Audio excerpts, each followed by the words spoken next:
bespoke radio for the masses. Headline edition, July 8, 1947. The Army Air Forces has announced that a flying disc has been found and is now in the possession of the Army. If the game is rigged, change the game. Game changer. I occasionally think how quickly our differences worldwide would vanish if we were facing an alien threat from outside this world. This is Fade to Black with your host, Jimmy Church, on the Game Changer Radio Network. All right. Well. I'm here. Fade to Black. And it's Monday, starting another week. It is Monday, April 29th, 2024. That's pretty fun in the chat.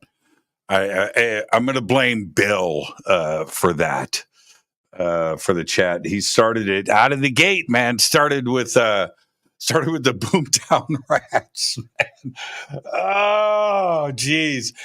It's going to be a great show. It's going to be a great week here on Fade to Black. I'm gonna swing back to Bill in a second because it just reminded me of like early MTV 1.0. And I'll swing back to that in just a second. Coming up this week on Fade to Black, of course, tonight, Bruce Rawles is with us. We are going to be talking about non-dual metaphysics and a whole lot of other things tonight. We're going to start there. And tomorrow night, Freddie Silva is here. I'm going to get inside of his head, and which I love doing with Freddie, and get to all of that secret ancient history that he writes about and tours the world and does his thing. He's amazing. That is tomorrow night. Wednesday night, Pam Osley is with us. We're going to be talking about the future of humanity. Yeah. And I've been saying it for years, over a decade. I walk around with flowers hanging out of my pockets. Well, let's see if I'm right. That'll be Wednesday night. Thursday night, very excited to have Dr. Robert Zubrin back on the show. I have done so many interviews with him over the years, and now, and considering how many times I've interviewed him, and his outlook on Mars and getting humanity there, it's like the subject now. And we've got Robert back on the show on Thursday, and his information has never been more relevant. And think about that. So that'll be Thursday night. Great week coming up here on Fade to Black. Now, I was talking just a minute ago about Bill in the chat room in the Boomtown Rats. I mentioned this earlier today, and then Renee, my intrepid producer at large, she is the absolute very best. So Renee emails me after my comments today about John Bon Jovi, because there is a new John Bon Jovi documentary and series. It's a series. And now I get it. It's just like, what, a documentary series on John Bon Jovi? Yeah. And so I watched it. I think I got 5 episodes in. I don't know if there's more. I finished like episode 5 last night. Okay. So anyway, back to the reason why Bill is so relevant in the Boomtown Rats. Because when you go and you watch this docuseries, it takes you right back to the days of MTV and when it started and how important it was to make or break bands in the music industry at that time. And watching, the VJs and the things, and it just took me back to that place. And there was, and I'm not joking about this, if you weren't around, if you're too young, I'm 60, okay? I'm 60. I was 16 years old when MTV started. And I'm here to tell you, if you were a teenager in the United States of America and you had cable television, your parents suffered through MTV being on 24 hours a day, 7 days a week. They never got to touch no, that's where it stayed for a few years. It was like that. And part of that, friggin' Boomtown Rats, man. Bill went there, and I went through this whole MTV thing this weekend because of John Bon Jovi and Richie Sambora, and the rest of the guys. But the MTV memories, and I went back and looked at a bunch of pictures of me in that era and my friends and so forth, and then to turn around and have Bill do that. Okay, so let's get to the show. I'm such a music fan, and I'm a fan of the mind. And one of the things that fascinates me, and why Bruce and I are going to have an amazing conversation tonight, is humans have the ability, now think about this, to tell a story. Now, I'm not talking about, it can be a story, in the classic definition of it, but to communicate, to say something, we have the ability to tell the story. Just like I just did with MTV, right? Do animals do that? Do animals contemplate, the future with the story, going, hey, man, are you worried about next week? Well, what's going on? Well, this, and I just heard, that's the story. We have the ability to do that. And somewhere along the line, and I don't know when it happened, but somewhere along the line in our evolution, our vocal cords, I would say that every culture around the world needed to do a few things. And they started with, they needed to say yes and no. Right? So, those are the two first words. And then stories came off of that, and the ability to communicate.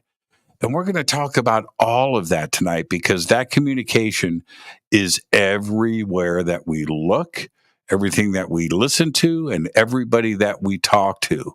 We're going to do all of that tonight, from sacred geometry. We're going to talk about ancient history and non-dual metaphysics. And we need to start with the definition with that, because we're going to be talking about that. We're going to talk about sacred geometry. We're going to be talking about the 7 Hermetic laws. We're going to talk about modern physics. And for good measure, we're going to throw in Egypt. He has delved into the essence of the universe and the interconnectedness of it all early on. Guided by inner wisdom, he explored Hermetic philosophy, sacred geometry, and various self-inquiry systems, fostering both community and technical networks. His website is brucerawles.com. He's got a few websites, but you can start right there. And I would like to welcome for the first time to Fade to Black, Bruce Rawles. And he's right there. Bruce! Hi, Jimmy. Hi, all. Thank you for having me on your show. It's about time, right? Hey, okay. Before we get started, we're going to do the first-time guest disclaimer. Okay. So let's get that out of the way. It's a tradition. You don't get it the next time, but you're going to get it. Yeah. Right. And the disclaimer is this, Bruce, it's just you and I sitting on my couch having a conversation as friends. And where that conversation starts, it starts. Where it ends. But we're going to end as friends. All there good. you go. You have to accept. Check. That was easy. It's a one-click check. Yeah, that's easy. Yeah. Tonight, that's a great place to start, because I think the friendship and the kinship really ties into all those wonderful topics that you just talked about.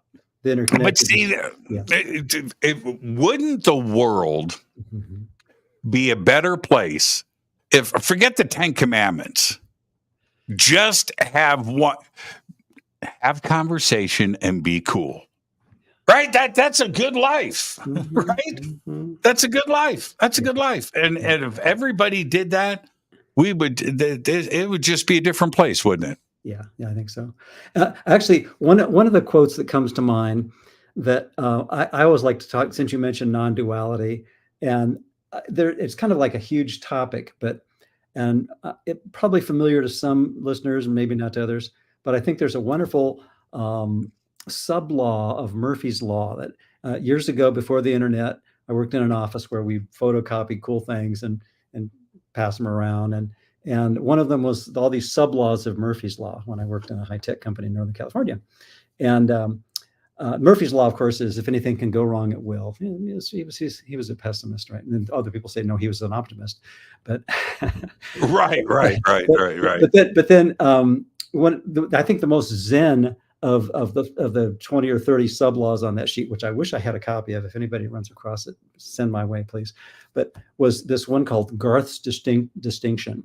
And Garth's distinction went, there are two types of people in the world: those who divide people into two types and those who don't. Wow, I love that. but it basically kind of addresses what you're talking about, is if we could all just be willing to consider that maybe we're all the same on some fundamental level that we mostly just kind of ignore because we're so invested in our own stuff and our own, the what's in it for me paradigm, which really kind of interferes with being peaceful. What's really funny is you and I are the same age, right? So we could might be a little older. No. In eternity, right? Yeah. When you get to our age, we can just say we're the same age and just let it go. Close enough. Close enough. Yeah. But that you and I went through, the same stages and the same phases of things growing up. Sure. And it's so funny how, and I don't want to get all philosophical because philosophers are all wrong, and we'll talk about that in a minute. We'll get there. But is that I don't want to be my parents. None of us did growing up, right? And now that I am where I am, I don't feel my age. I feel like I'm, my head is still 20, 21. I'm a little older and wiser, but I still love doing stupid stuff. I haven't tapped out. I have not tapped out, but I catch myself all the time being the old dude in the room. And part of that is, and I think that if everybody just listened to me just a little bit and took a little bit of this away with them, they would get it. And which is this, without sounding old. I don't want to be the old cranky dude, but I have grown so much since I started radio. And the reason for that is, and especially when I was hosting Coast to Coast, I just left Coast, but I hosted Coast to Coast for 7 years and did Fade to Black at the same time. So for many years, I was on the radio 7 days a week, 3 to 4 hours per night. No internet, no social media. It was me and my guest having a conversation. And I turn around and I say to my audience, can you put your phone down? I say to my kids, right? The older, can you put your phone down for 3 hours and just talk to somebody? What? Are you out of your mind? And that's where I sound like the old dude in the room. But I find that myself, I have grown, right? I've had the most intelligent, fun, and amazing conversations with these guests with no interference. And would the world be a better place if, like, the internet shut off for 3 hours a day? Right? And you had some kind of time. At least not our connection is still, if that still is going. Yeah. This is different. We need this one right now. So but I know. Yeah, but you know what I mean? And it goes back to your Murphy's Law. And there's another one. I remember that same run that you're talking about. I worked at a company, and we had the sub-Murphys, right? The sub-Murphy laws, and they were hilarious. Mm-hmm. And one of them that went around, which is going back to your point, the point that I'm making here, is that there are two kinds of people in this world: those that listen and those that talk too much. Right? Yeah, it's so true. We need more listeners, less talking. Right? It's really funny, and I don't know if we just have to go like lemmings to the sea, right? And we all have to jump off the cliff, or at least take a peek before we get burned and learn our lessons. What do you think? What's the future hold with that? Well, it does seem like we have a feedback mechanism all the time in terms of our experience. And one of the things I think that helps us learn and be more effective in being happy really is just paying attention to the results of how we feel. And that's why one of the things that I really enjoy talking about is these Hermetic laws. And the first one of them, Hermes Trismegistus, that's going back a ways, right? Back to ancient Egypt. Actually, it was 12 years ago, coming up on 12 years ago, I published my second book, and which came out 100 years after the first anniversary of a book called The Kabbalion, not to be confused with the Kabbalah. And that basically, this little deceptively simple book called The Kabbalion outlined, right? There's a Freudian slip. Outlawed probably in some sectors, but anyway, that was actually quite brilliant. Actually, yeah. It was pretty good. Yeah, well, there's a part of mine that outlaws everything we're talking about here tonight, but that's we'll get into that later. But it outlined the idea that there's laws that govern how this world works and how our mind works. And the very first law is called the law of mentalism, that everything is mental, which is a radical idea. And I think it's easy to confuse the mind and the brain. Brain's kind of localized to, this gray matters kind of occupies this space here. And but in mind, I can think about the Andromeda galaxy and mentally be there in less time than it would take a beam of light to get there. It takes 8 minutes for a photon to get from the sun to the earth, something like that. Mm-hmm. So, I mean, we can think about where the James Webb telescope is getting its images from, how many billions of years ago, which is another kind of interesting aside. I'm just sprinkling little seeds for possible conversation directions. A couple of weekends ago, I attended a lecture by a lady who's working with the Whipple Observatory, not far from here. We can actually see it out our living room window now. And they're looking for exoplanets.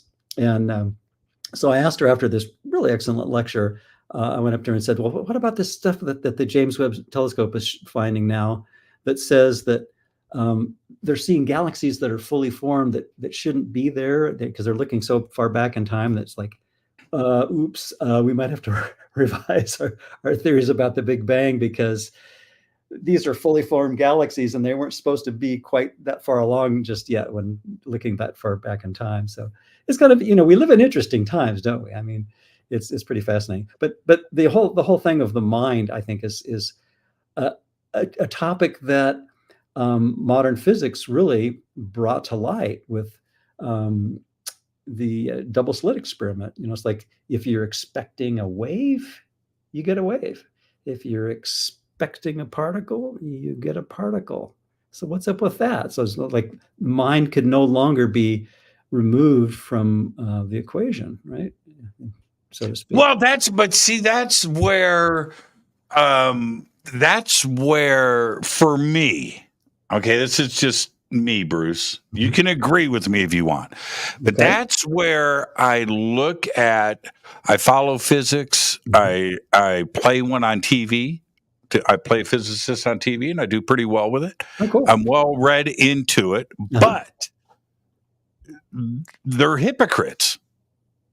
Right? Where, okay, so if they consciousness is not allowed to be discussed. The woo is not allowed to be discussed. Spirituality is off the table. There isn't anything, it's all chemistry. It's ones and zeros, and it's formulas on a board, and that's it. It's black and white, and there's no mysteries here.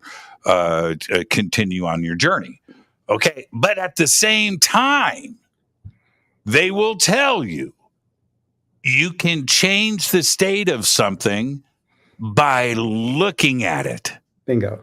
It's like, wait a minute. You can't have it both ways. Exactly. Yeah. No, I totally get that and totally agree. Yeah. And the whole idea that, like quantum entanglement, now we've got qubits, right? You can synchronize two qubits, and even if they were, using that example of the Andromeda galaxy, if you could take one of those qubits and synchronize it with another qubit. And interestingly enough, the software code, that's the command that I read about a few years back that they use to synchronize two qubits, a quantum bit, if you will, is they use the command called teleport. I thought, Star Trek fans, yes. Yeah. But you can take those two synchronized qubits. Now, obviously they were kind of in the early stages because they only stay synchronized for a very short period of time. But let's say you could move them to a different part of the solar system or a different galaxy. If you change the state of one qubit, that other entangled qubit changes its state to match it instantaneously. And that's what quantum entanglement is, right? So that means that our notions of space and time are, at least we might want to suggest, that are incomplete, right? Now, it doesn't mean we should abandon everything that we think we've learned, but to assume that we've closed the patent office, okay, think we got the whole universe figured out, maybe not a good idea just yet.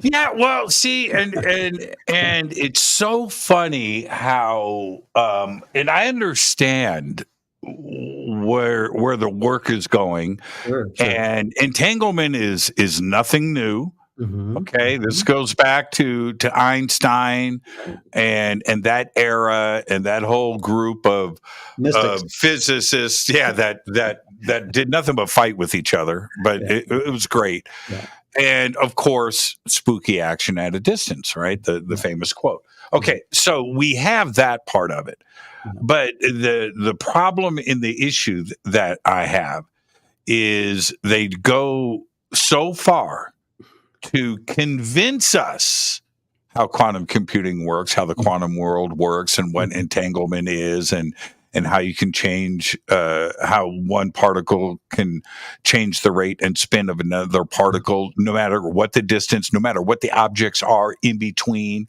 galaxies in between these two particles, but they still get it done instantaneously, not at the speed of light.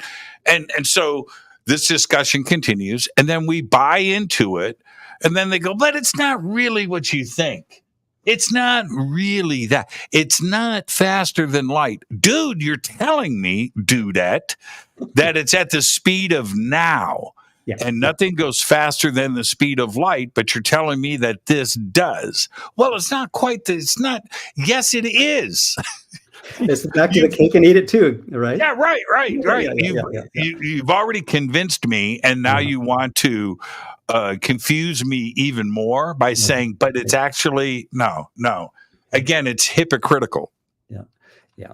So to me, it's just like when I first got into what I call metaphysics. I'm looking at the little graphic in the upper right corner of my screen. Actually, I'm pointing that way, but it's not that way, I guess. The ET looking figure. It kind of reminds me of my heritage, if you will, in this particular lifetime, which is my mom, when she was a teenager, was on Catalina Island visiting her grandmother, who had a house there. And she was on the beach. And this would have been back in the late 40s, I think. Anyway, and she says she saw a fleet of things moving very fast and making an abrupt right angle turn and then disappearing. And she said if she was hallucinating, it was a mass hallucination because all the heads were, kind of turning in tandem, speaking of entanglement, right? and they all kind of shrugged their shoulders and what was that? But anyway, I got her into studying UFOs. I sort of tagged along for a fair amount of that, and then just sort of expanded and generalized into a generalized study of metaphysics. And toward the end of her life, she had a couple of rooms in her house filled with metaphysical books of one sort or another. And so I was kind of along for that ride since my adolescence back in the 70s. And that was a pretty wild time because, well, first off, Catalina was, especially back then, it's still not very popular. There's no cars. You have golf carts and bicycles, I think, on the island. And I think the Wrigley family owned it, or still owns it. I think. I think that's the history. But very small population back then. But you know what else was also small? Stuff in the sky. Yeah. We didn't have a lot of planes. We didn't have a lot of. It's not like today. Mm-hmm. So if you are seeing something like that back then, today we can come up with ideas and things of what it can be, or we're okay. I get that. And I've witnessed my share of stuff, but back then I like that kind of history. Mm-hmm. What was it that they saw? Yeah, like that, right? I love that. I love that. What is? Let's start with a couple of definitions because, and I do this myself. I use words all the time that probably I shouldn't be using. Use them out of context. Yeah, exactly. But I hear it, I'll be at conferences or doing things. I'll be involved in a conversation and I'll hear somebody say something. And like in this case, right? Well, yeah, I've been into non-dual metaphysics for a while now. And that reminds me of that. I'm just like, I'm not so sure if you know what that word means, right? I don't know. And so let's start with that. Okay. Non-dual metaphysics. Or do we start with just metaphysics before we go to stage 2? Well, metaphysics might be a good place. Yeah. And just to kind of complement the story with my mom, my dad was a former Air Force flight instructor, and he ran a cyclotron in Livermore, California, where I grew up. And so really? I got the physics and the metaphysics and under one roof growing up as a kid. I joke with people, I grew up in a nuclear family, literally and figuratively. So yeah, right. That's a fun Thanksgiving dinner there. Yeah. I thought everyone knew what deuterium and isotopes and things were, because we heard those kind of words around the dinner table, speaking of words, right? Yeah, when I was a kid. And Edgar Cayce, just to make sure all the bases are covered. Yeah, she had a pretty good collection of Edgar Cayce among all the other metaphysical titles. Yeah. So I was kind of always wanting to know, well, what doesn't change, and that's kind of what led me to sacred geometry, because the laws of geometry don't change very often. Euclid kind of wrote the book, except for, I know your next guest is Freddie Silva, and I had the pleasure of hearing one of his lectures some years ago.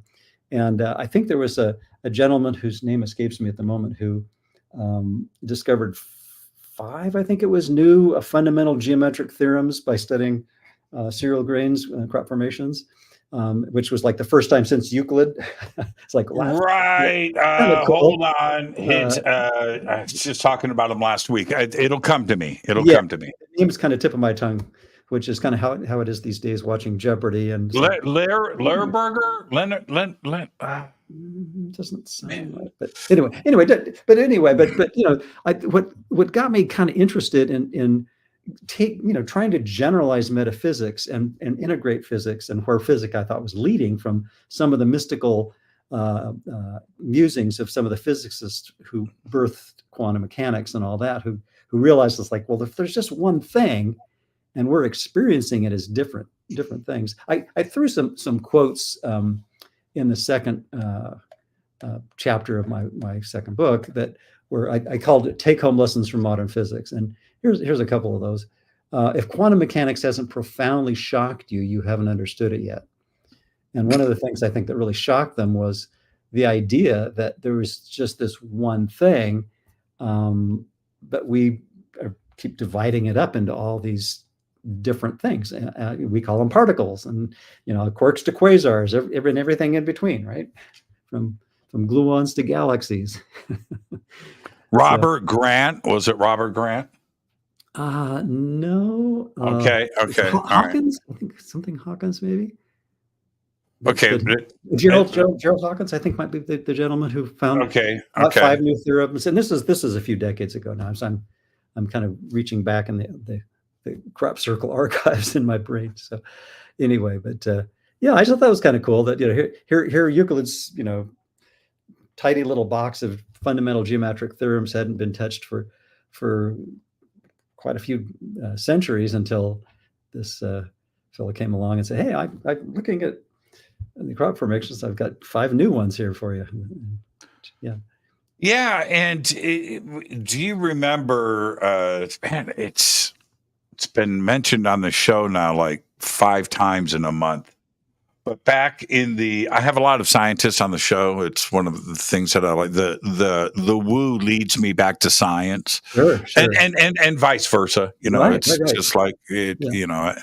And I need that to keep me from going, completely insane. Yep. I need one to balance out the other. But that it was around 1855 or so. I forget the physicist, but he said the quote. I'm paraphrasing. We've discovered everything. Right? Close the patent office, right? Yeah, that's it. We're done. There's nothing, maybe premature, right? Yeah, 80 years. It was like 80 years before penicillin, right? To say something like that is pretty crazy. Yeah. But it is interesting. Okay, so then. Physics, quantum physics, I get that. Laws of motion, I get that. Second law of thermodynamics, and these basic fundamentals, I get that. Then we get into metaphysics, right. And okay, so how do you define? What's your definition? Here's another quote that I think ties into it. This is from Albert Einstein. Maybe some of your listeners are familiar with this one. A little longer quote, but I think it touches on the metaphysics and how what they were discovering as the quantum mechanical world was being birthed, if you will, and developing, basically laying the groundwork for what we're using right at this moment in terms of solid state physics and semiconductors, of course. So Einstein said, a human being is part of the whole, WHOLE, called by us universe, a part limited in time and space. He experiences himself, his thoughts and feeling as something separated from the rest, a kind of optical delusion of his consciousness. This delusion is a kind of prison for us, restricting us to our personal desires and to affection for a few persons nearest to us. Our task must be to free ourselves from this prison by widening our circle of compassion to embrace all living creatures and the whole of nature in its beauty. So okay. So there's kind of like an introduction to the metaphysics, right? But Plato said the same thing. Oh, absolutely, yeah. In fact, Plato was. I remember reading the Timaeus and being fascinated with the Platonic solids and the sacred geometry and all that. And more recently, when I've got into A Course in Miracles, which is my favorite flavor, of which there are many of non-dual metaphysics. Plato basically really was essential in our culture to be available to birth what's now the study of the non-dual metaphysics that I'm involved in, which is basically saying symbol and source are not the same. So in a sense, we're all symbols of an idea. And that was the whole idea that Plato was trying to get across, is that the manifestation of a thing isn't the thing that it represents. That's right. Which gets back to that first Hermetic law, of which there were 7, was the law of mentalism. It's like everything is mental. But we don't want to go there typically, and it's not a very popular subject, because that means, well, maybe if that's true, then I'm actually responsible for what I think. And if we think that there's this seething cauldron of in workbook lesson 93 in A Course in Miracles, one of my favorites. It starts out with light and joy and peace abide in me. That's the title of it. But then the first few lines of it say, you think you're the home of evil, darkness, and sin. Well, that's because we have a split mind. We have a dualistic thought system that we hang out in most of the time. And in order to escape from that prison, like Einstein was talking about, we have to include everyone, not on the level of form, but on the level of content of the mind, that our essence, our identity, the woo-woo, if you will, of spirit, has to include everyone, or it's not complete. We all, and, right? and for those, Bruce, I love that. And for those that deny that, I'm going to use a bad word, cover your ears, are full of shit, right? Because we all do it. Yeah. Oh, yeah. We all think that. And, right. and the difference is, do you take it out of your mind and go to the physical? No, we keep it inside of our heads. But there, I catch myself all the time going, okay, that was a bad thought. I admit it to myself and go, okay, all right. But you don't let the thought get out of your head. Bingo. You don't say it out loud. Yeah. You don't go and rob that bank. You think about robbing the bank. You just don't do it. And then right? I think generalizing that to just noticing anything that's not a peaceful thought, we need to look at the cause of that, see that that's a psychotic, schizophrenic, paranoid thought system of duality. But fortunately, we have a non-dual alternative that's a real alternative that's always in our mind, just waiting patiently like the Maytag repairman saying, there's this peaceful place in your mind that if you drag these horrid thoughts that you have about yourself and everyone else, and we project those onto the world. But if you just kind of let me once in a while, maybe a little more frequently, drag those out of the closet in your mind, out into the Close Encounters, megawatt beam and watch them get vaporized. You don't have to keep those, but you need to look at them because you're bumping into them. They're the elephant in the room that you keep tripping over, right? Yeah. Right. Yeah. I'm mixing a few metaphors there, but I like. No, I love those metaphors. I say it. I say it often enough, not to be literal, but also to just let you know it's okay once in a while to just be a little nuts. And so, and I joke about this, tonight, let's go out and throw a brick through a window. Let's just go do it, And what I mean by that is you walk around with a halo over your head all the time, and you've got your moral compass pegged in the green, not the red. That's a little boring. All right. You do need to find that balance there. That's all. And I don't mean it literally, but yet I kind of do. Well, doesn't it seem like the content of the mind is what really makes the difference? I think that's what Plato and Socrates and absolutely so many sages were talking about. Is like the things that you hang on to and persistently identify with, that basically becomes your reality. And that's not a trivial thing. And what we obsess about, becomes our experience, right? So just paying attention to when we're not at peace, when there's an irritation or discomfort, and just say, oh, well, I could actually have there may be. What if there is a peaceful option to what I'm troubling myself with? And what if I'm not upset for the reason I think? Those are workbook lessons 5 and 34 and of Course in Miracles, which are my favorite teacher, Ken Wapnick, says, if you can only remember two lessons and you're on a desert island, 5 and 34 are your go-tos. I'm never upset for the reason I think. And the implication of that is I've projected, and this is a concept that I think Plato would have said yes to, is I've projected all the things in my mind onto the world. The world isn't the problem. I mean, I'll brace myself for the tomatoes and the shoes from the others. But there's plenty of problems in the world, but the world isn't the problem, and it's not even the thought system, the insanity of the ego thought system, if you want to call it that. That's what the Course calls it, the non-dual metaphysical system that I've been studying for a few decades now. But it's the idea that we could choose that insanity of a split mind, that we could have a we-they thought system that we allow to take over and run malware in our mind, if you will, that says differences are a big deal, and damn it, I'm going to fight you and everyone, maybe not consciously, but maybe unconsciously, and I'm going to make myself miserable. Oops, well, I can't admit that to myself, but I'm going to make everyone else miserable. But that's exactly, and you're right. You are so right. Some people, and I get it, would go, wow, man, that's almost like a psychosis. That's like, that's on French, but not clinical, but right. But we all do it, and you answer yourself, and then you act appropriately. That's all. You need to have. You know, you remember Flintstones? Of course. I think it was the Flintstones. Fred had that dude on his shoulder. Do it, man. Do it. right.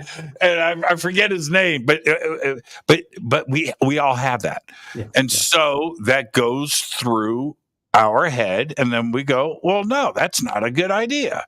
This is the right answer. So it's not a psychosis, and we all do it, and it's okay. It's not like, hey, man, dude's got voices in his head.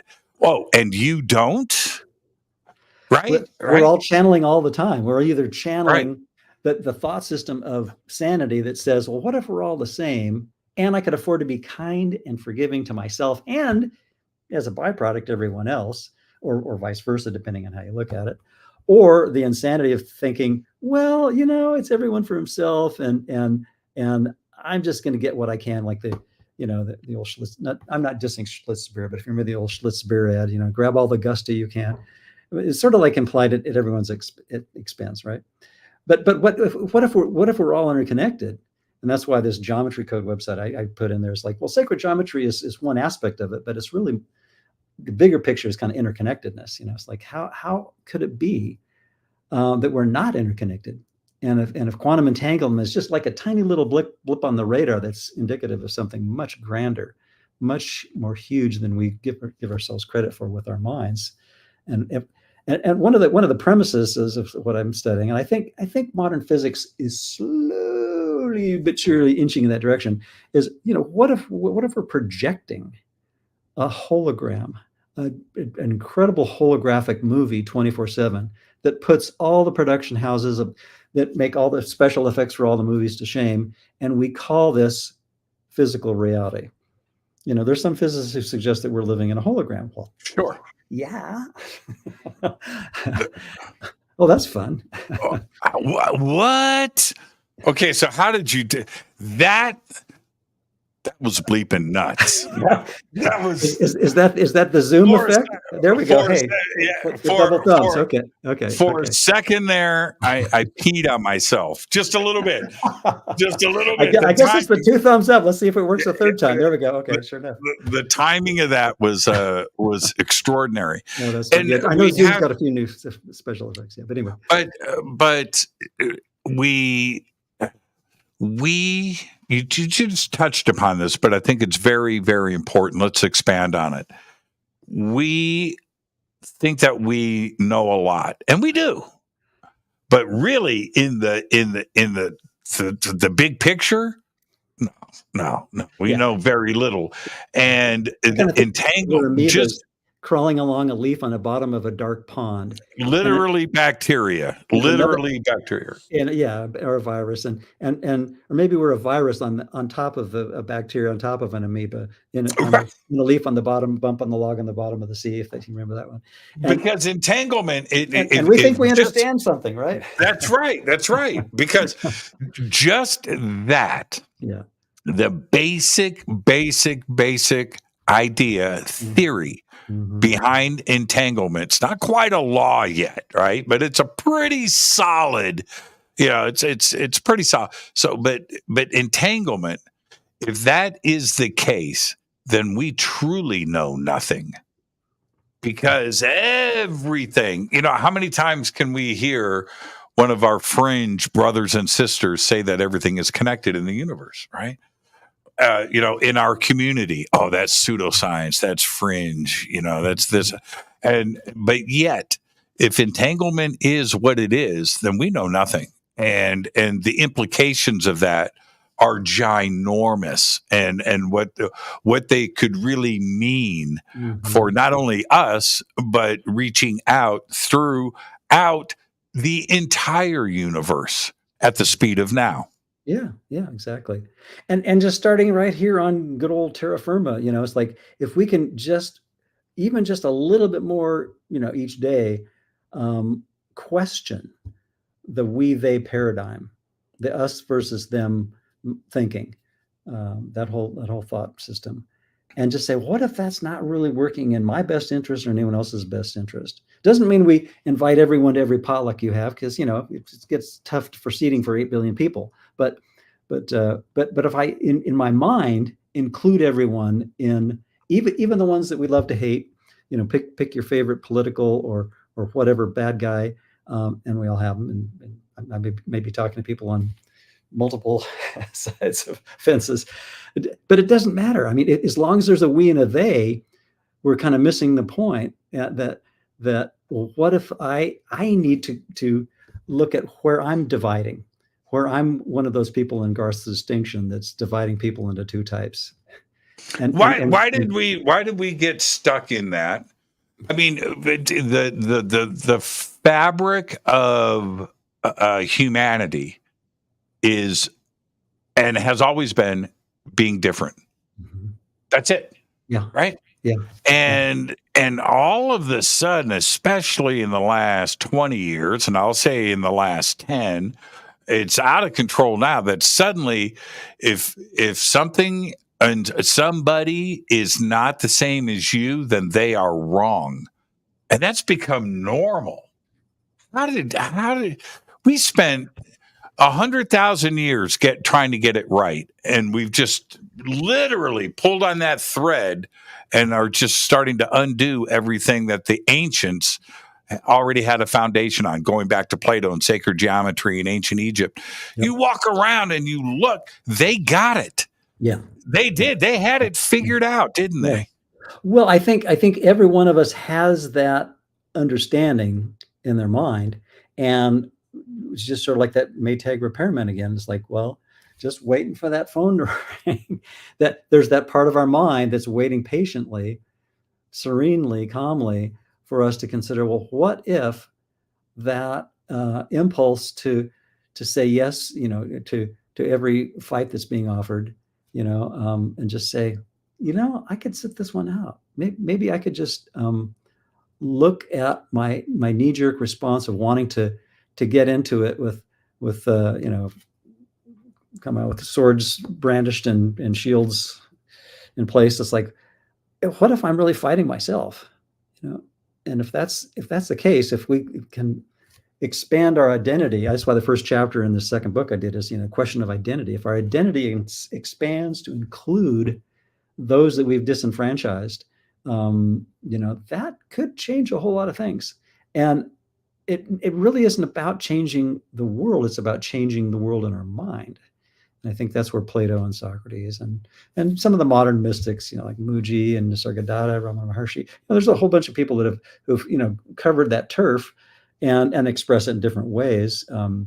Advaita Vedanta, which I know of, but I've never studied it. But there's a lot of non-dual systems that really lead, I think, to a place of peace if we are willing to do what Judy Scott-Schwitzen, who published, still publishing, but she's passed on a couple years ago. She was interviewing someone who was a student of this system called A Course in Miracles, and she who's also an Olympic athlete, and she was saying, well, how often do you practice your Olympic routines and your exercises? I don't know, 4, 5, 6, sometimes 7, 8 hours a day. And then she asked the same athlete, well, how often do you practice the forgiveness exercises and the kindness exercises that the Course suggests, and really the deep introspection and really looking at our insanity without condemnation, that part of our mind that's crazy, and just say, I can look at this, I don't have to condemn that, but if I can look at it, maybe I don't have to identify with it quite so much. Anyway, she asked that rhetorical question, how many hours a day? You said, oh, now I see what you mean. So practicing the non-dual metaphysics that I think all these ancient and modern sages suggest, is like Olympic level mind training. So it's not like a weekend workshop or anything like that. It's just something that I think we do over a period of time, and it gets a little easier, and we find we're more peaceful, over time. But it takes a lot of practice, right? It does. It's discipline. It's discipline. Yeah. I am not perfect, right? And I do something every day to just kind of like kick it up another level, and I try to pay attention. But I have not yelled or had a fight or anything like that in years. Years. And to get to that point, now, I'm not the Dalai Lama, man. No.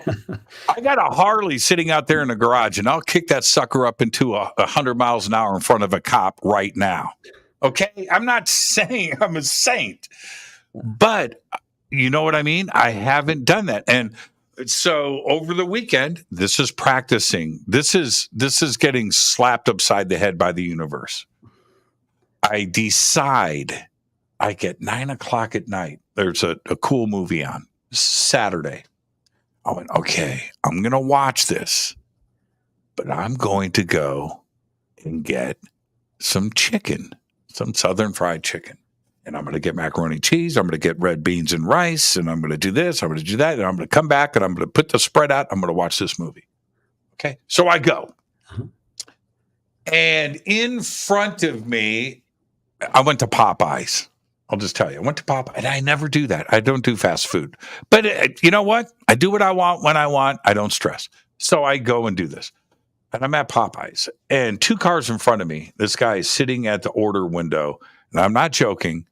For 10 minutes. And I'm in my car and I'm like, man, okay, put it in check, church. Put it in check. Maybe his 90-year-old mom is next to him and she keeps changing her order. You don't know what's going on up in that car. Just behave, right? Okay. Maybe he's just had his kid at the hospital. Baby's born and he's bringing his wife Popeye's chicken because that's what she wants and whatever it is.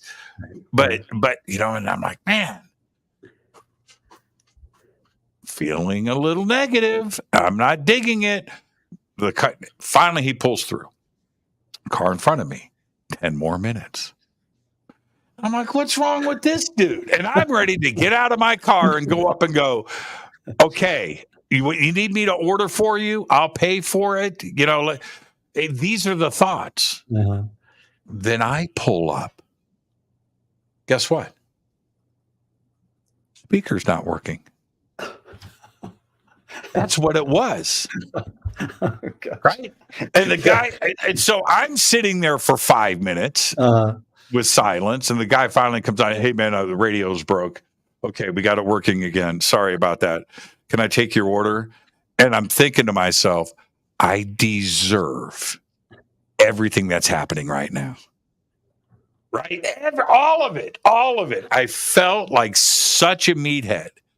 And listening to the voice in my head, church, calm down. You don't know what's going on. And I didn't, did I? Well, there you go. I see you had the prompting there, and it sounded like you rather than flying off the handle, you at least considered it's like, well, maybe I'm not seeing the whole picture here. So, right. Yeah. Not everybody does that. Yeah. And it takes that. It took all the discipline I had to stay in my car. As you lean back, I noticed your shirt has a wrecking crew. I remember seeing a documentary on that, and I was really blown away. And then also that Muscle Shoals and is that Alabama? Yeah, really cool stuff. But that's kind of an aside. But anyway, fun stuff. Okay, so everybody, this is the Wrecking Crew. Go watch the documentary. That's the logo from the movie, right? Yeah. From the documentary. Cool movie, yeah. Amazing, man. Amazing. Yeah. Literally everything you ever heard in the 60s Like it didn't matter. It didn't matter who it was. It didn't matter what TV show, what band. Who's the lady Carol who played the bass for Carol K. Carol, that's the one. Yeah, you Carol played the K. bass on the Beach Boys, Good Vibrations, and all that stuff. Yeah. All that stuff. Sonny and Cher, the Monkees, yeah, the Brady Bunch. Didn't matter. Partridge Family, all that, and the Beach Boys. The Beach Boys, man. Think about that for a second. The Wrecking Crew. Good eye. That's a good eye. Well, you lean back just enough to see it.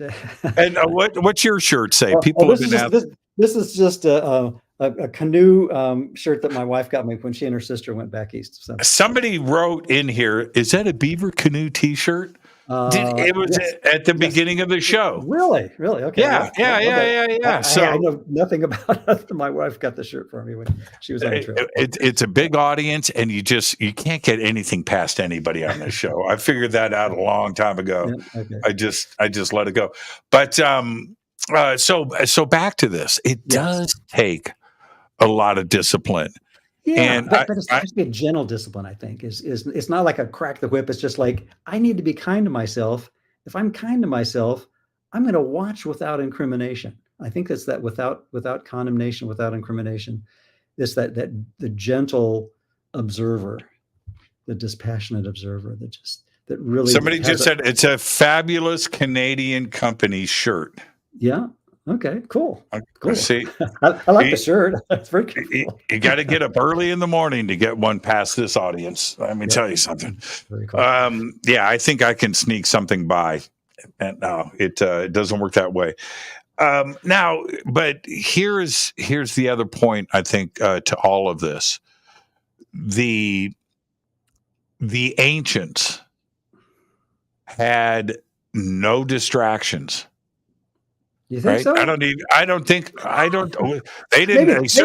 Maybe they didn't have these. They didn't have that. They didn't have that. They didn't have, and you know what they had? They had the sky. Yeah. They had sacred geometry. They had, the communication, the thought process, the mind, spirituality, emotions. They had certainly a gnarly sense of discovery because everything is new, right? And so they were able to apply friendship, kindness, empathy, thought processes, examination of the dreams and of the self, the afterlife, trying to get to all of those questions. Who are we? What are we doing here? Where are we going? And we somehow let go of it all, and amnesia set in. And I'm not sure exactly. It was a slower process, but once, like, the industrial age kicked in, right, and things started to kick off in that direction, we started to get away from this and moving towards science. And thought that science was all of the answers, and we didn't have to worry about consciousness of the soul. Interesting you should mention it, because in the aforementioned history of my adolescence, in addition to this large metaphysical library that my mom had, she would occasionally, we'd go on outings to different things. And I remember going across the bay to San Francisco to this ashram, and there's Ramarti Mishra. Anyway, this Indian guru type fellow was giving a talk one evening, and he had a metaphor I thought that was really, really apt. And he said that, science is like the blind man and religion is like the lame man. And they don't do very well on their own, but if the lame man climbs on the shoulders of the blind man, they can get around pretty good. That's pretty strong, man. Yeah. And I think it's like any discipline or any approach that in isolation, which of course isolation is duality, just in a different lingo, right? Is not going to work. We have to consider the wholeness of things, and including our identity. And I think that's the one place where we are all. I'm going to use another visual, but years ago I had a little book of cartoons by Charles Addams, who invented the Addams Family. And all these sort of noir cartoons, but they were pretty funny, a lot of them. And one of them showed these two guys, like an aerial view from 20,000 feet or 70,000 feet or whatever, and it shows like zoomed in these tiny little two guys in tiny little guys in a Jeep, and out in the middle of the desert. And the cartoon bubble says, yeah, another one of those wild, crazy rumors. We can stop the investigation now or something like that. What they don't see is they're driving through a gigantic footprint that's about 5 miles across. Right, I remember that. Yes. Yeah. Yes. So yes. We all have these little myopic tunnel vision ideas, and just kind of like the virus on the bacteria on the amoeba on the pond scum, perspective of things, and we think we have it figured out. Well, it's laughable, and I think not taking ourselves too seriously is another important practice too. How is it? Now I need to take a break, so we'll pick this up when we come back. Sure. Okay, but how is it that we didn't invent the wheel until around 1000 BC, thereabouts, plus or minus 500 years? But the Egyptians never saw the wheel until the Hittites invaded, right? They never saw a chariot, right? They never saw a wheel. They didn't have any wood, right? So there's that part of it. But if you back up 2,000 years before that, 2,000 years, they were building the pyramids. And that's and maybe older than that. We had a conversation with John Anthony West when we were there in the fall of '92 at the Mena House Hotel in Cairo, and with the pyramids looming in the background. Best dinner table on planet Earth is the Mena House. Yeah. On that patio, man. Anyway, he maybe you've heard the story about how he worked with the geologist Robert Schoch, and he masked off the hindquarters of the Sphinx so that all you could see was some incredibly eroded rock, and so West showed this photo to Schoch, who he just met apparently, or knew enough to say, hey, what do you think of this? But he didn't want to reveal the fact that this was the Sphinx, so he'd masked it off, and Schoch said, oh, this is many millennia of water erosion, and then he pulled the mask off, and then obviously it was the hindquarters of the Sphinx, and he said, oh, well, like, oops, it's not supposed to be that old, and because there hasn't been that kind of rainfall for tens of thousands of 12,000 years. Something like that. Yeah, but a really long time. So maybe we don't know everything about it, our planet's history, and maybe there's cyclical changes, and maybe we're rediscovering things. Some of the Atlantean, Lemurian myths and all this. So, wait a minute. You did a tour of Egypt with John Anthony West. Well, no, actually, he just happened to be there. It was actually with a fellow named Greg Braden, who some of your listeners know. Oh, you were with Braden, man. That doesn't suck. I mean, that's a really good time. Yeah, we had a blast. In fact, he and his partner at the time married my wife and I in the island of Philae, which was kind of fun. So, I had one of my most spiritual moments was on that island. Yeah, and it was weird because I lost control of my body. It's like bizarre. So this was 3 years ago. And to make a really long story very, very, very short, just let me get to the chase. So I've got 80 people, right? Billy, Carson, myself, and Elizabeth were leading this tour. And we come up and we walk into the courtyard, and Elizabeth and I would always kind of separate from the group just for a little bit, and we would just go take some quick selfies. And just away from the group. So Elizabeth and I are doing that. Everybody's and so the big courtyard at the beginning. And when you first walk up, you have all of the columns on your left with the statues, right? Mm-hmm, okay. Mm-hmm. All right. So everybody's over here. Elizabeth and I go in this direction, and then I kind of turn around. and I lost Elizabeth. We took our pictures, but she went out. Now I'm by myself. And I continue up and I walk up to the second temple.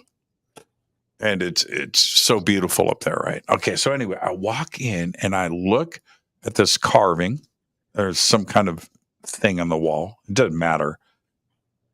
And my body started to freak. And it started in my feet. It goes right up my spine, comes out, blast out of my forehead. And I'm looking around and I'm seeing weird stuff. And I'm trying to look cool. It's like, man, what is happening? And I walk down and I'm like, man, I got to get some water. I got to do something. And down at the boat ramp, there's a little kiosk. I can see it. Everything's beige, right? But I can see this little like kiosk thing. So I'm walking, my knees are shaking. I'm seeing stuff. I'm hallucinating. And I get down and I buy a big jug of water and I pour it straight over my head. Doesn't really help, but I think I'm doing the right thing. I get a second bottle of water.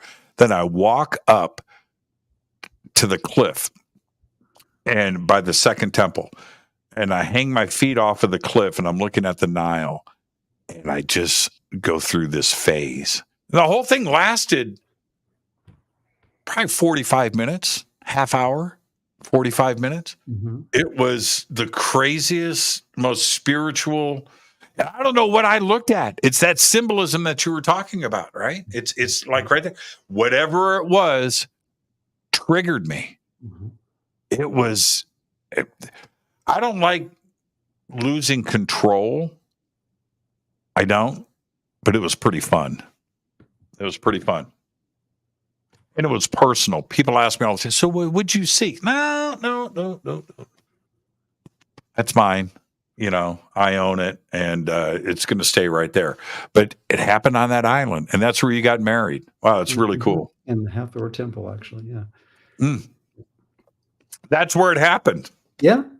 Yeah, right there. So when you walk through, when you first walk into the temple, right, and you walk in to the right, you know, it's a pretty big opening, everybody, with columns, and it's gorgeous and everything. So to the right, when you go right, that's where it happened. Okay, right there, Very right cool. there. Very cool. Yeah, pretty neat. Yeah. And that's, I think that's an example of software. That's that malware you were talking about. Well, I think that the malware is really whenever we take those, like you're saying, those crazy thoughts that are some kind of grievance or some kind of internal violence or warfare against the idea that we're the same, and hang on to it. You know, having the thoughts flit through moment to moment it's not a big deal. But if we, you know, because everyone has those kind of random thoughts, but if we hang on to it, then we're basically saying, I'd rather be a masochist, basically. And I think be willing to look at that tendency and forgive ourselves for that tendency is part of the undoing process, if you will. That Well, I guess what I was referring to, no, you're right. And I agree with that. But what I was referring to is that type of imagery that has been recorded in that stone is there for a reason. And here I am, you know, 5,000 years later, 4,000 years later, 3,000 years later, having it trigger something inside of me. And that's the malware. That's the virus in your system, right? That gets fired off because you clicked on the wrong button. It's kind of like that, and how that's, you know, these temples, how many people are affected the same way over the years, and that there was an understanding with that. I think sacred geometry, and we can talk about this when we come back, triggers all of that stuff, and we don't understand the perfection of geometry, but our brain does and our subconscious does, and we are affected by it. Yeah. And it's part of what we've programmed on an unconscious level, perhaps. That's what I'm learning to consider more and more, that maybe it isn't just it's really a feedback mechanism as much as it is, something pushing our buttons. Well, maybe we're the electricians that wired everything that we call the material world on an unconscious level. Let's talk about that more when we come back. Our guest tonight, Bruce Rawles. I'm Jimmy Church. This is Fade to Black. Stay with us.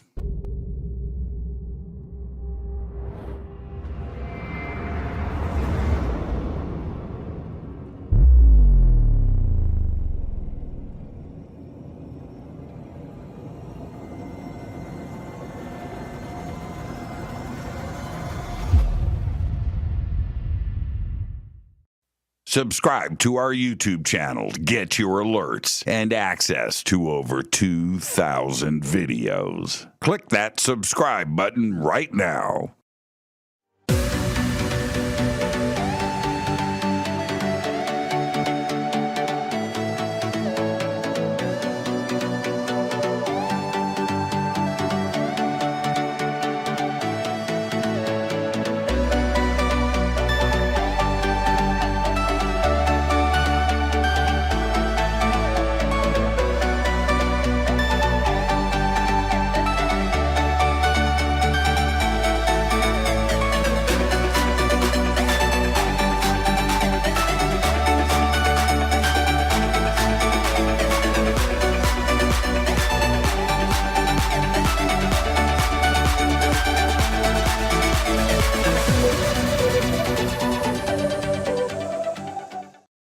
Go to jimmychurchradio.com and get the Fade to Black official podcast. 2,000 episodes, all of them commercial free for just $2 a month.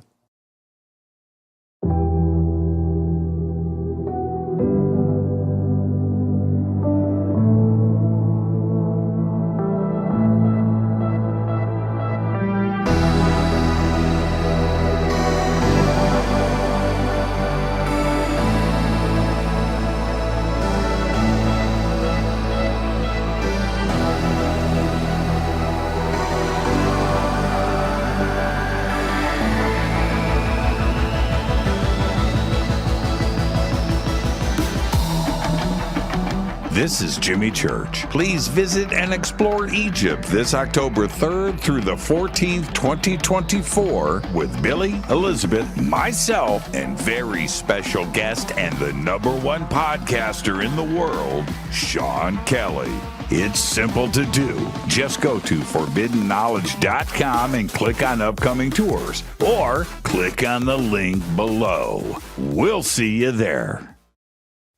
Watch Into the Vortex on Gaia TV. It's Fade to Black for the screen. Simple to do. Go to Gaia.com, search Jimmy Church, or click on the link below.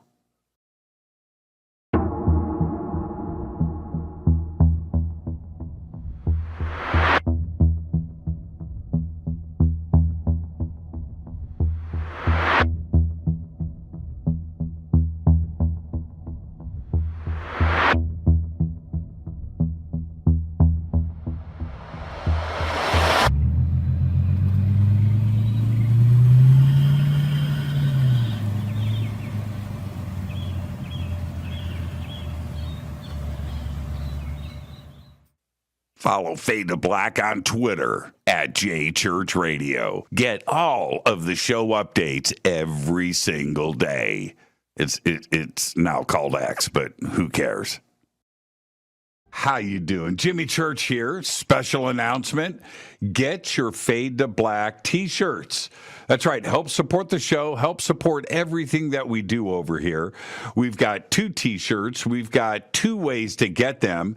And right now, if you get a Game Changer membership for a limited time, you will get Fade to Black Blend coffee with your Game Changer membership.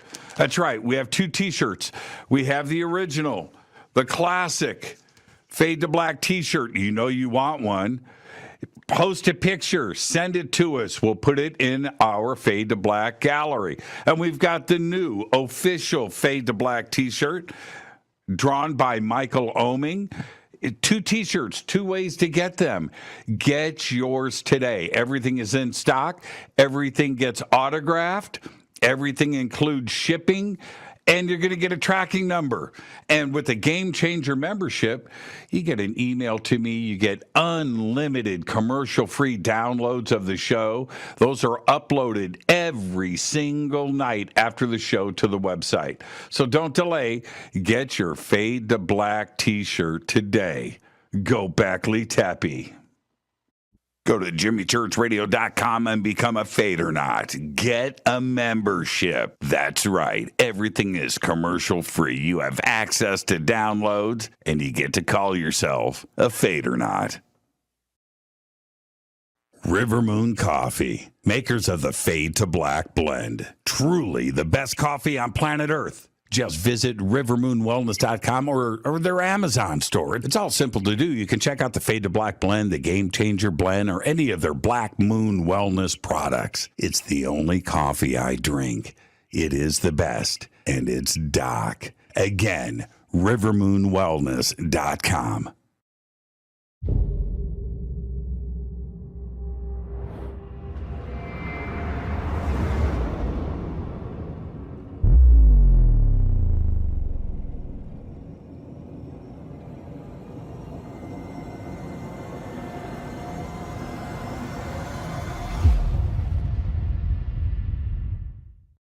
All right, welcome back. Fade to Black. I'm your host, Jimmy Church. Tonight, Bruce Rawles is with us.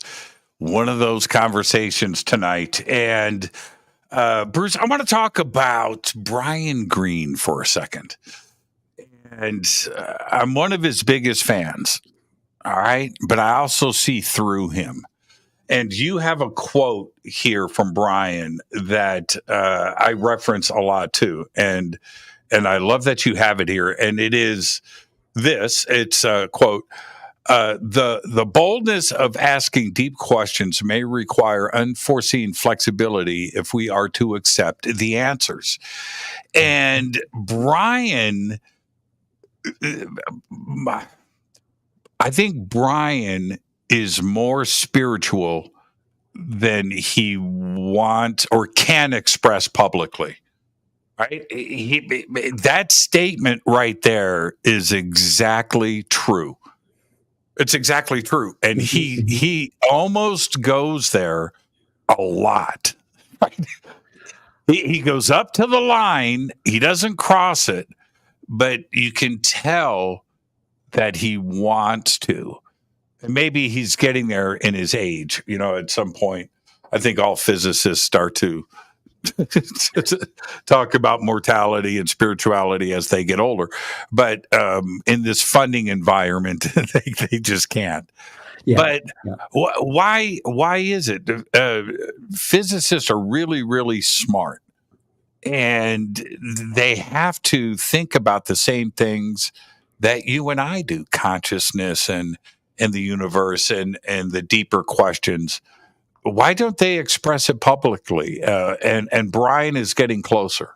Well, you know, I think you put the nail on the him. You know, hit the nail on the head there, in the sense that we've all basically, if we look at what we're trying to protect and what we're trying to avoid exposing and or disrupting, you know, if we have no vested interest in an outcome, then we're free to you know, express the truth, you know, and certainly in academia and in you know, the halls of the universities, there's seniority and all those kind of things that you know, if you rock the boat, you know, there's all kinds of reasons, but it would seem that you know, we all have things that places we don't go because we are threatened by what the outcome might be on the level of form, and so I think that could be a big part of it. Yeah. Do you think it's the fan base too as well?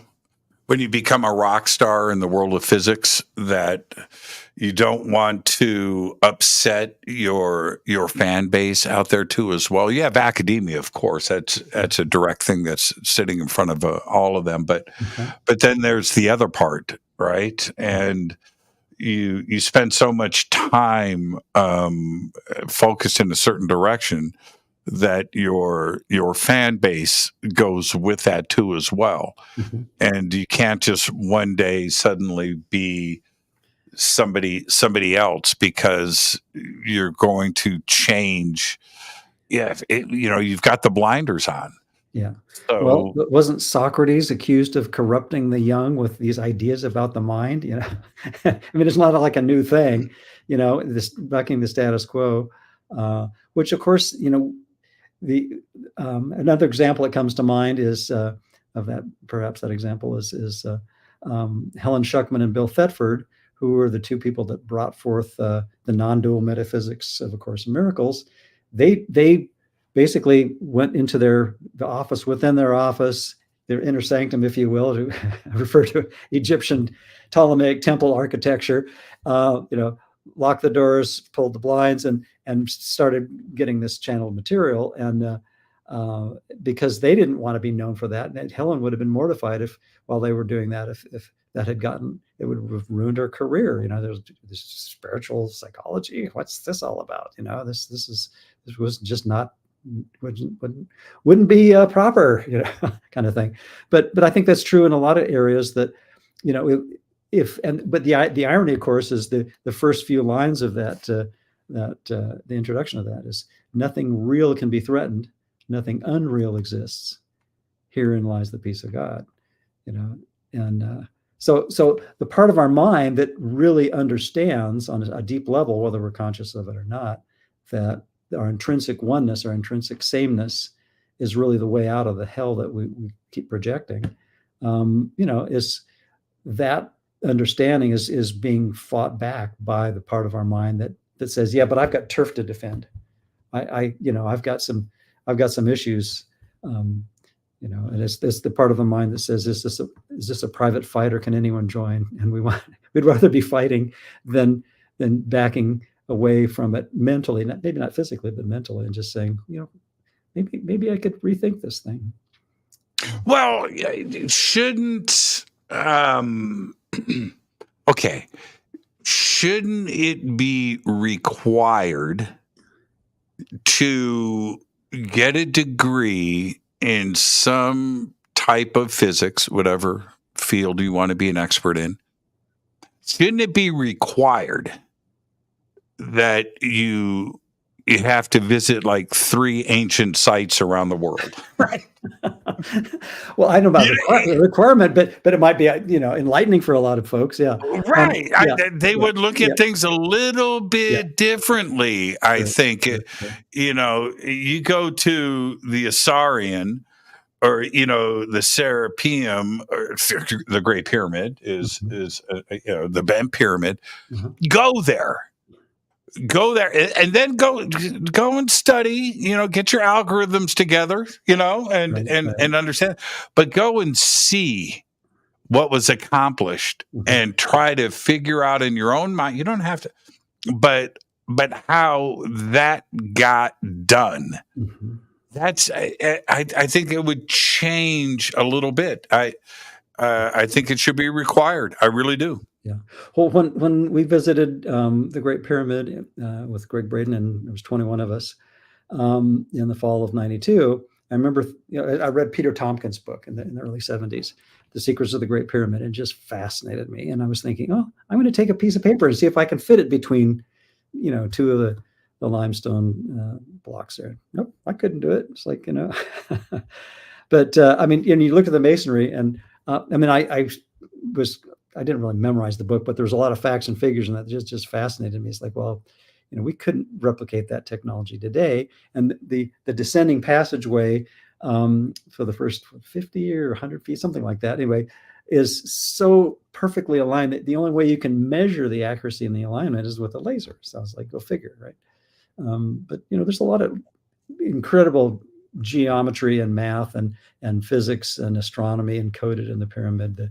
The solar year, the sidereal year, the anomalistic year, which really only was discovered, if you will, when Einstein showed that the elliptical orbit of the Earth slowly rotates due to relativistic effects, kind of thing. So, and those are encoded in the perimeter dimensions of the Great Pyramid. So, and you mentioned that your mystical experience in the island of Philae. I had something, I don't know if it's similar or not, but when we went into what's called the King's Chamber, and I remember laying down, as we all took turns doing, inside the granite box that they call a sarcophagus, which I think is a misnomer, because the size of that granite box, which has a bell-like tone when you strike it, is bigger than the opening that leads into that so-called King's Chamber from the Grand Gallery, this diagonal passageway.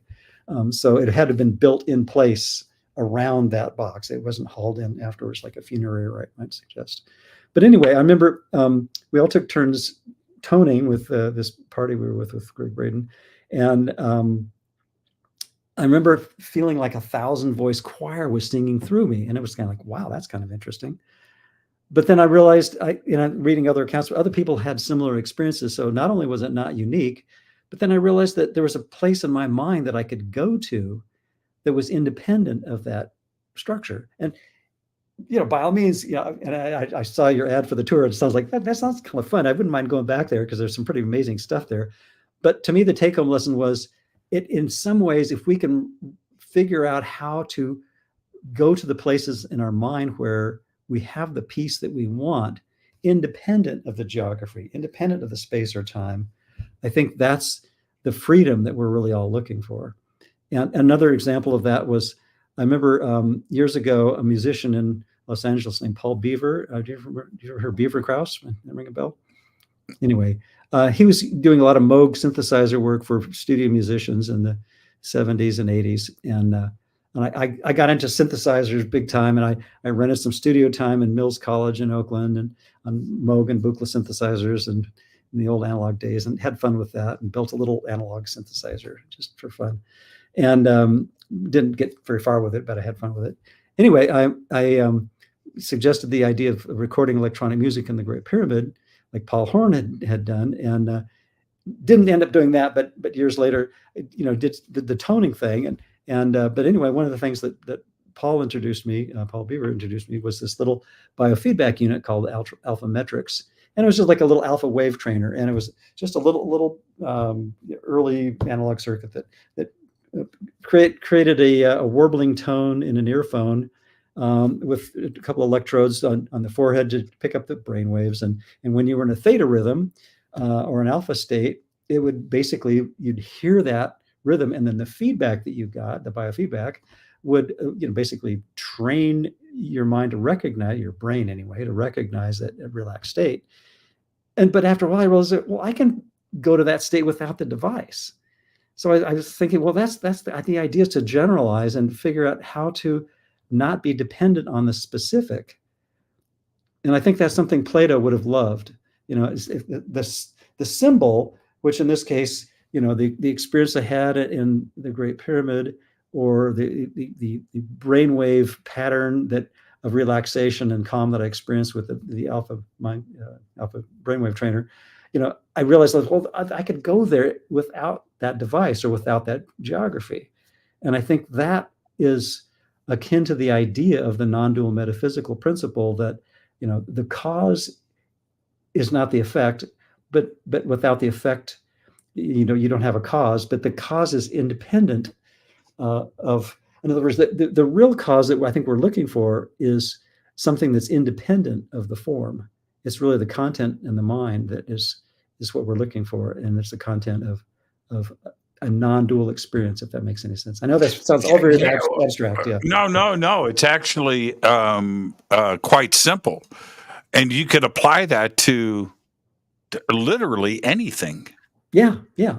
And I think one of the ways I think that's very practical is just noticing when you get upset about anything, and just it's like there's the kind of, metaphorically, the two voices in your head, and just say, okay, one part of my mind wants to make a big deal about it, including things that we really like too. That's where it can get really tricky. And the non-dual jargon that I'm using is called special love, and then there's special hate. The special love would be infatuation, and then the special hate would be insinuation, if you will, if you pardon the bad pun. So just paying attention to when I want to make a big deal out of something, I'm basically saying I'm now at the mercy of the world instead of being able to be merciful to the world. And there's the shift, if that makes sense. And understanding that, and I keep going back to the ancient principles, and certainly, okay. So if we believe what we are taught, okay, there's a difference. Okay, so but if we go off of that, then academia says, the dogma says that tribes, Stone Age man, okay, Stone Age man came out of the desert in Egypt one day wearing animal skins, and the next day built the pyramids. Right, and called home to post a selfie on cosmic social media. Right? Yeah. Right. That and it sounds like I'm being very cavalier and making fun at this and making it up. I am not. Those are the facts. Yeah. That at 3000 BC, everything just clicked. Yeah. Everything just clicked. You went from crawling around looking for seeds in the dirt for dinner to understanding true north, geometry, engineering, and quarrying, and moving, and transport, and logistics, and government, and laws, and written language. Right? It all full blown just exploded. Right? Just completely upright. Completely upright.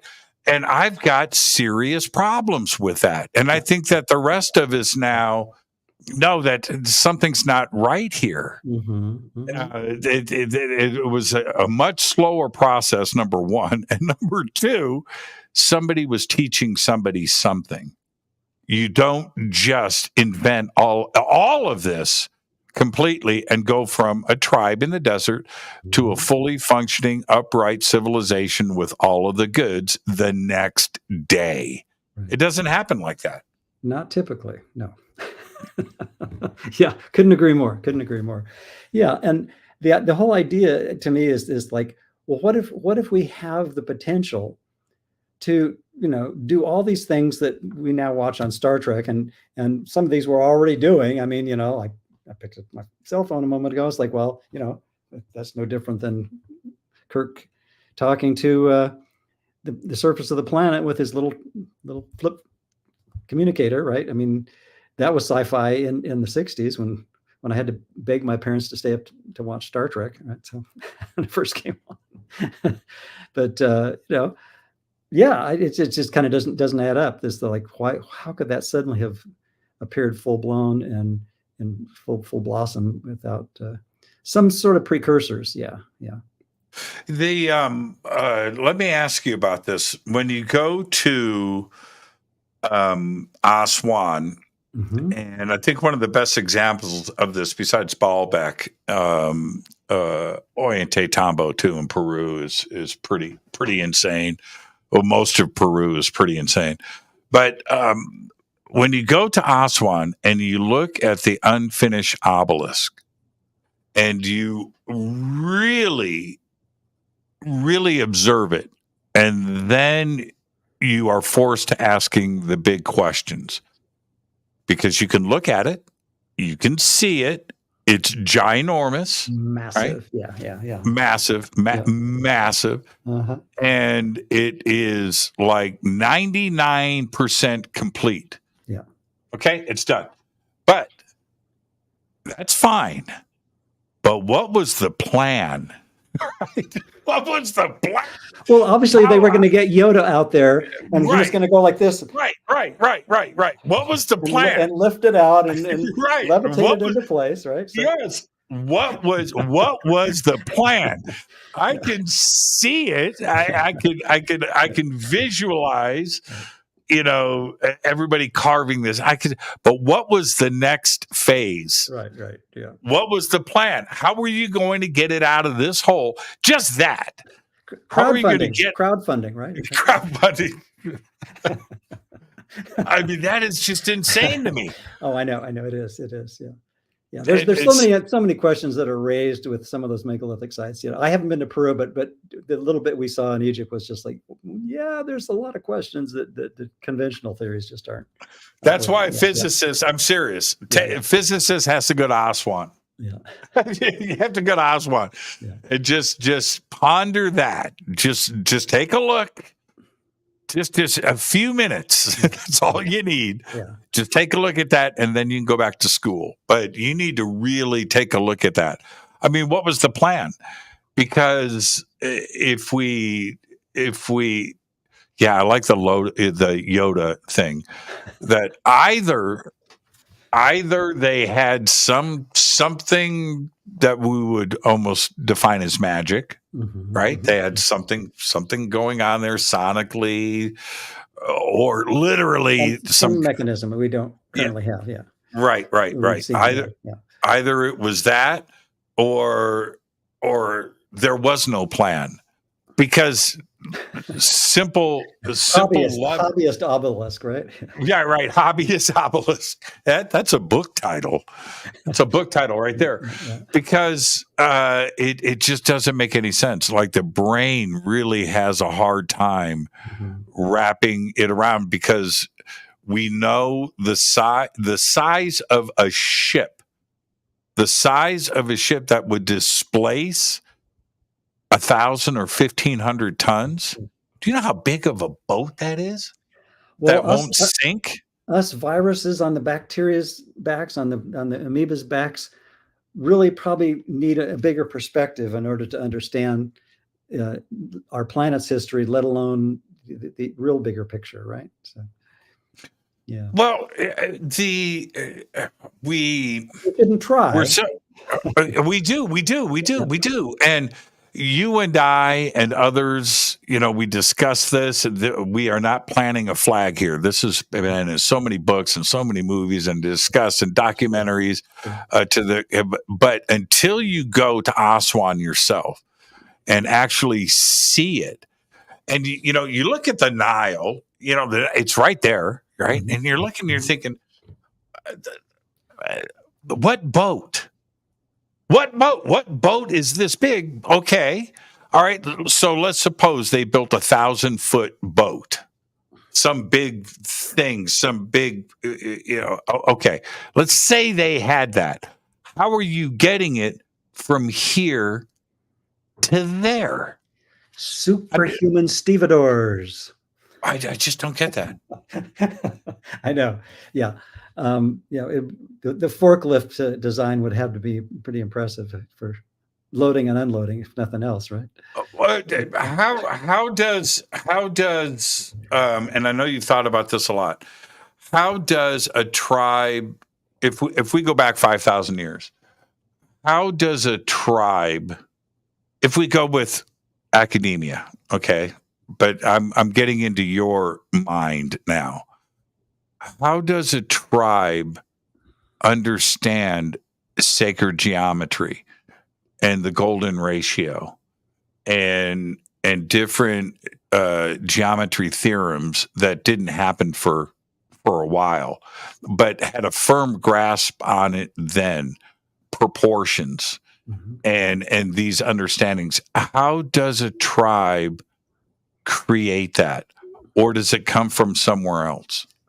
I would say somewhere else, but there's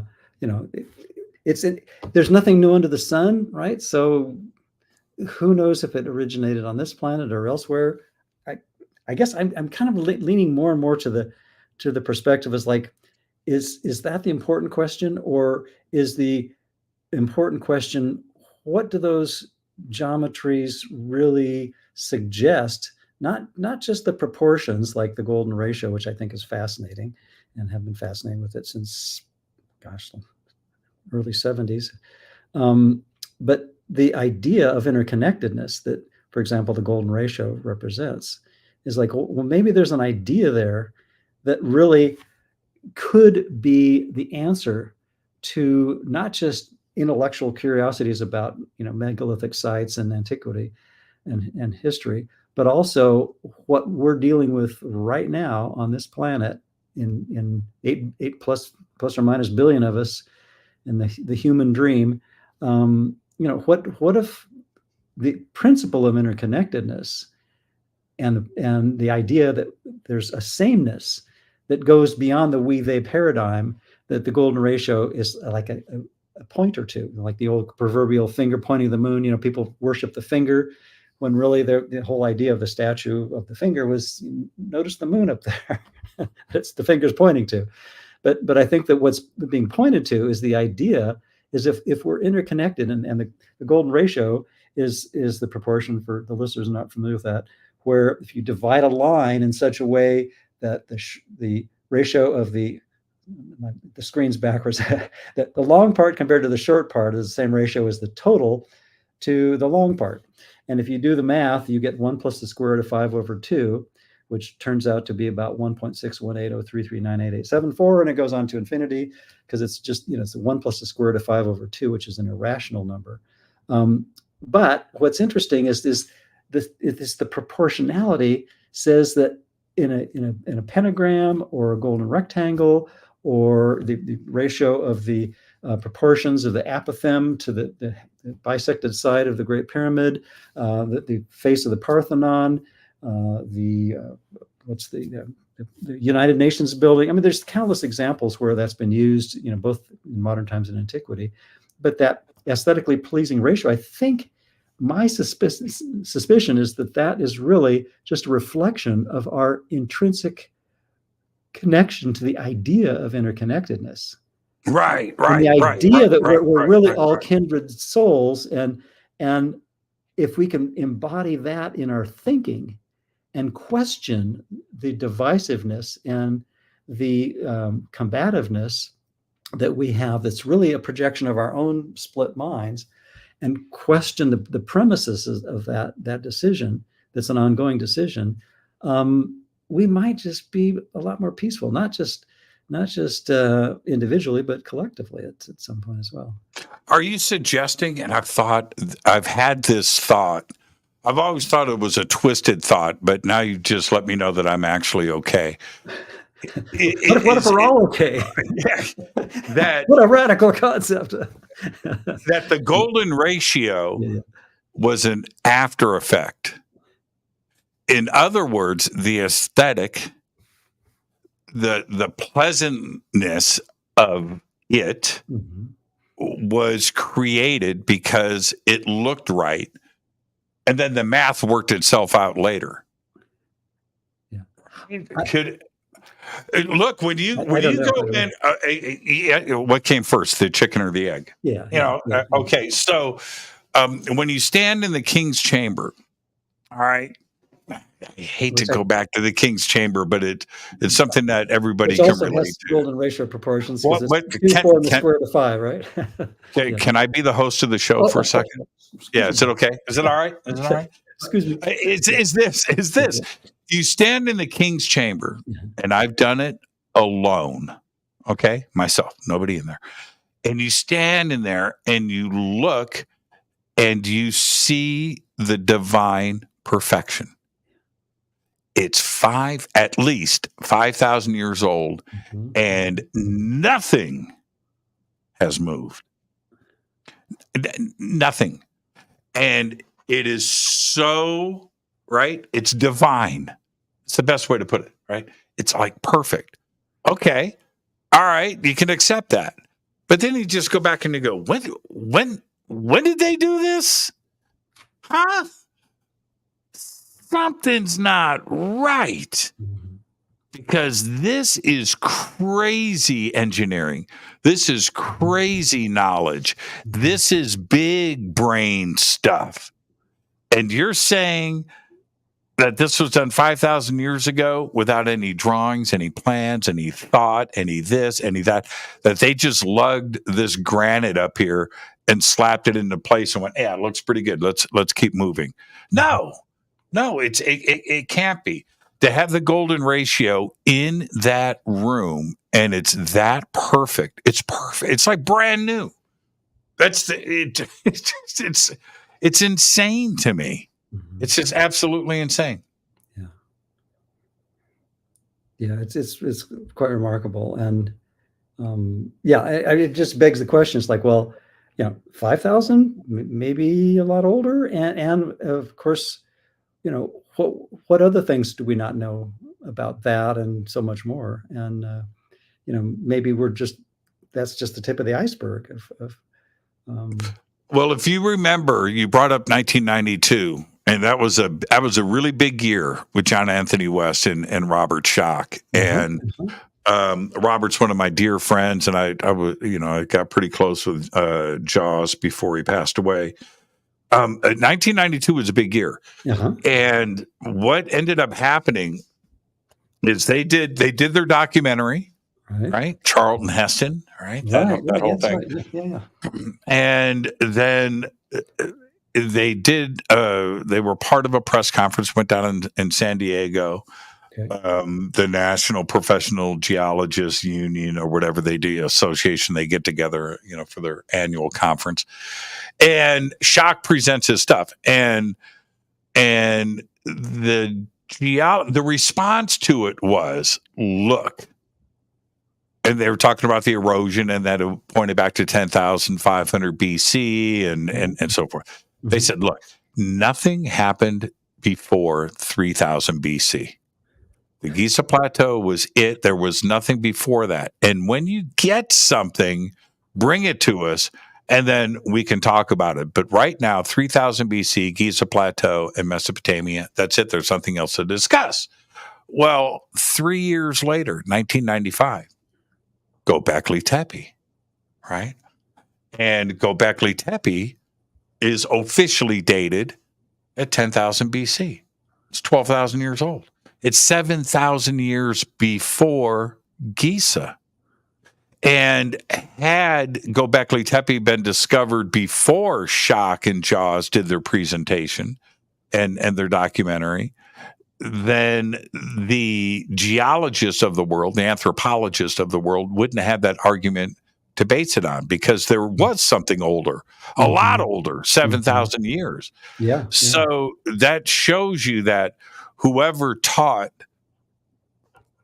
the Egyptians to do what they did also taught whoever engineered Göbekli Tepe, which some would argue is just as special and is just as elegant as any other megalithic site in the world. The difference being it's officially dated at 10,000 BC. Yep. Yeah, I mean, we certainly don't have all the facts, but it's interesting to conjecture, isn't it? Well, when we talk about Plato and his references to Atlantis, and certainly these references are part of Egyptian history. They're clearly represented in historical texts at a couple of different sites. But to suggest that there was a civilization in deep antiquity that it was a technologically advanced civilization. Don't know what happened to it, but do you subscribe to that thought, or is that going too far outside?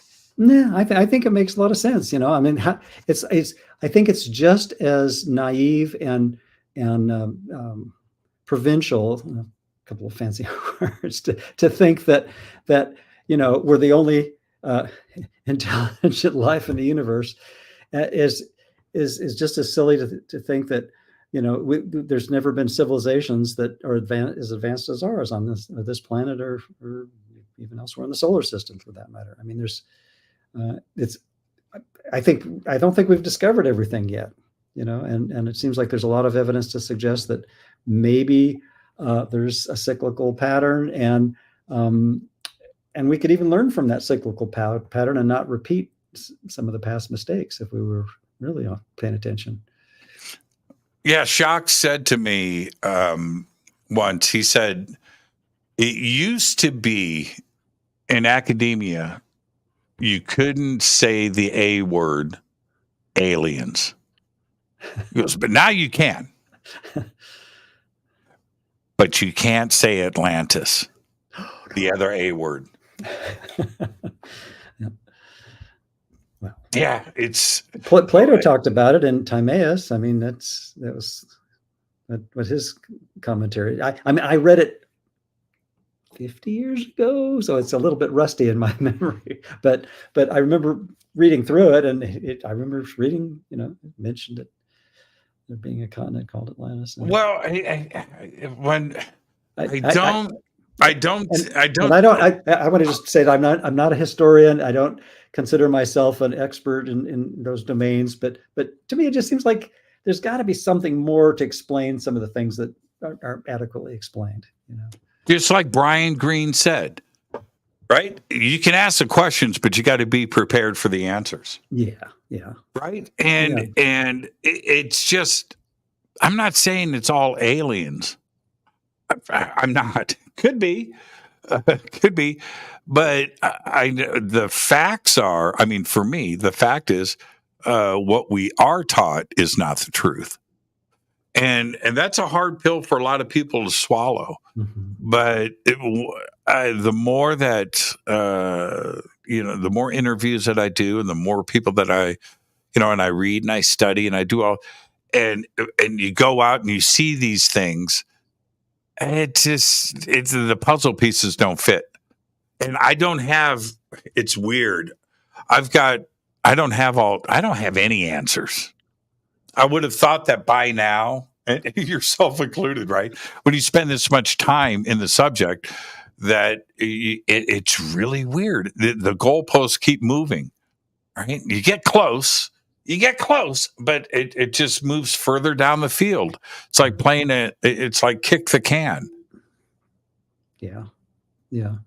Again, it's just sort of like the two guys in the Jeep, we don't realize we're in this gigantic footprint driving through the desert, and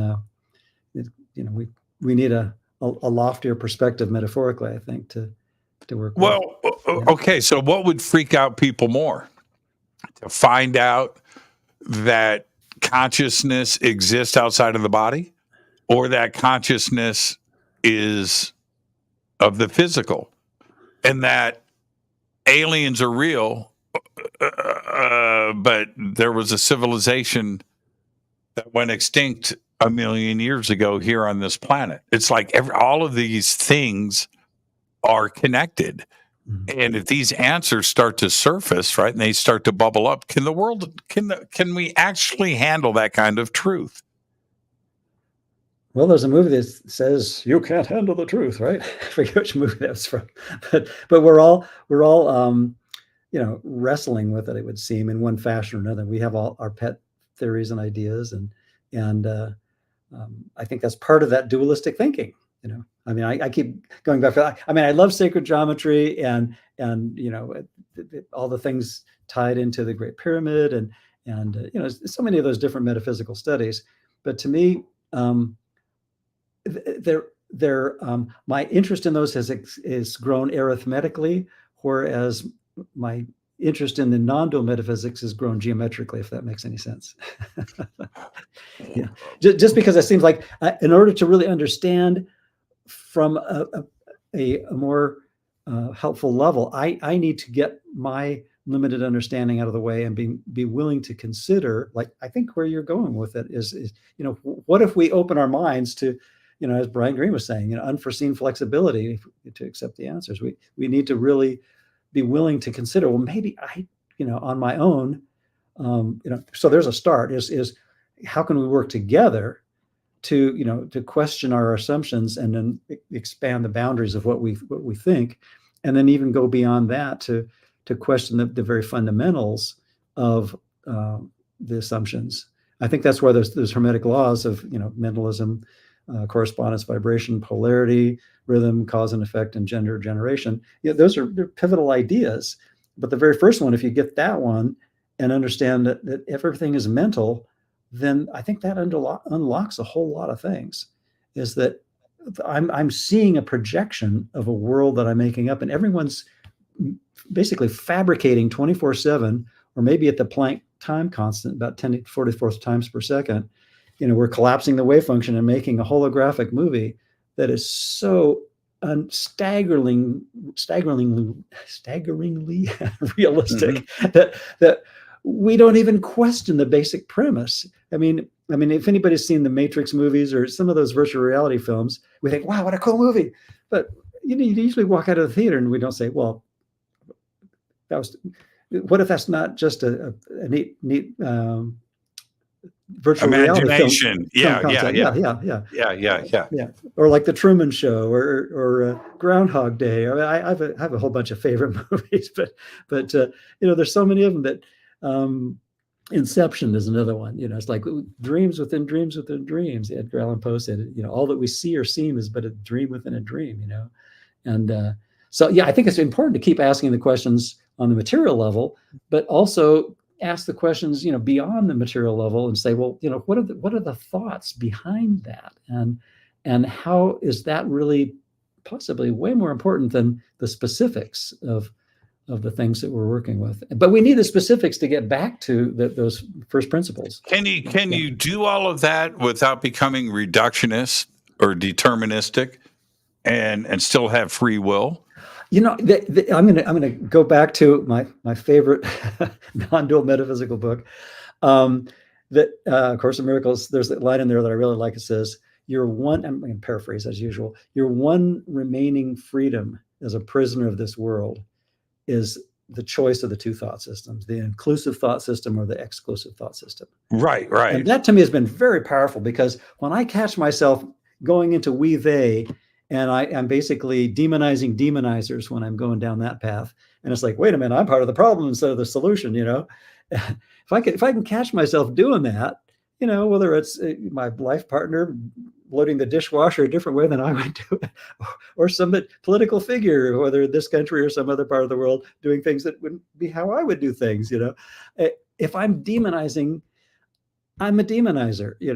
Just as obviously not on the level of form, it's very different, but conceptually, I'm still feeding the problem with my separate thinking, my belief that separation is real. And I think that's, even though, like you say, modern physics, the leading proponents wouldn't say that separation is just a misunderstanding, but I think that's the kind of a mystical understanding that some of those pioneers like Bohm and Planck and Heisenberg, they came to the conclusion that's like, well, just like the Egyptologist, like John Anthony West, was saying, maybe we don't understand the whole picture here. Maybe there's a bigger question that needs to be asked. Well, and then you have that modern physicist that will laugh. Right now, this is where they insert the joke. Sure, of course. Yeah. You thought you had free will in saying that. Right. Yeah. It's so funny, and I catch myself, it's too easy. Yeah. Where math is math, right?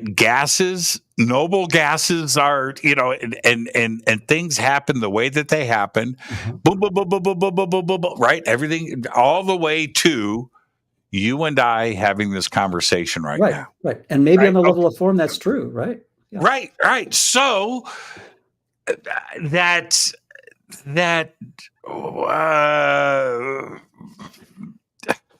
sweet and sour chicken that I'm going to have after the show tonight, that I just thought of right now, I was going to do anyway. Right. It's like, oh. There's a really cool story in a book that kind of got me tuned back into the non-dual metaphysics by Gary Renard. It's called Disappearance of the Universe. Some of your listeners might be familiar with it.